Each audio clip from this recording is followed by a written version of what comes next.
সেদিন ফ্রিজ খুলে দেখি কয়েকটা ভেটকির ফিলে পড়ে আছে।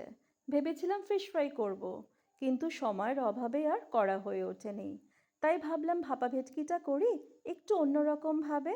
প্রথমে দেখো, এখানে ভেটকির ফিলেগুলোকে নুন হলুদ দিয়ে কিছুক্ষণের জন্য মাখিয়ে রেখে দেব। মিক্সিং জারে নিয়ে নিলাম সাদা সর্ষে, কালো সর্ষে, পোস্ত, নারকেল, কাঁচা লঙ্কা। অল্প জল দিয়ে মিহি করে একটা পেস্ট বানিয়ে নিতে হবে। কড়াইতে ঢেলে দিলাম সর্ষের তেল, ফোড়নে কালো জিরে, নুন দিয়ে নরম করে নিলাম পেঁয়াজ আর কাঁচা লঙ্কা। অল্প করে হলুদ আর লাল লঙ্কা গুঁড়ো দিয়ে পড়ে গেল টমেটো কুচি, তার সাথে অল্প করে চিনি। একটু মজে আসলেই তৈরি হয়ে গেল মশলা। এবারে নিয়ে নিলাম একটা টিফিন বাটি, ঢেলে দিলাম বানিয়ে রাখা পেস্টটা আর মশলাটা। স্বাদ মতন নুন দিয়ে ভালো করে মাখিয়ে নিতে হবে। এবারে আদর করে ফিলেগুলোর গায়ে মাখিয়ে নিতে হবে মশলাটা।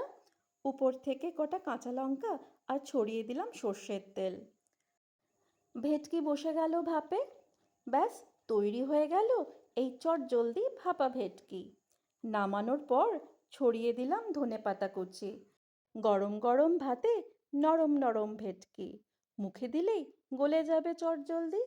কেমন লাগলো বন্ধুরা এই পথটি? তোমরা নিশ্চয়ই বানিয়ে দেখো, আর কেমন হয়েছে নিশ্চয়ই জানিও। তাহলে আজ আসি, আবার দেখা হবে আরেকটি রান্না নিয়ে। ভালো থেকো তোমরা সবাই। টাটা।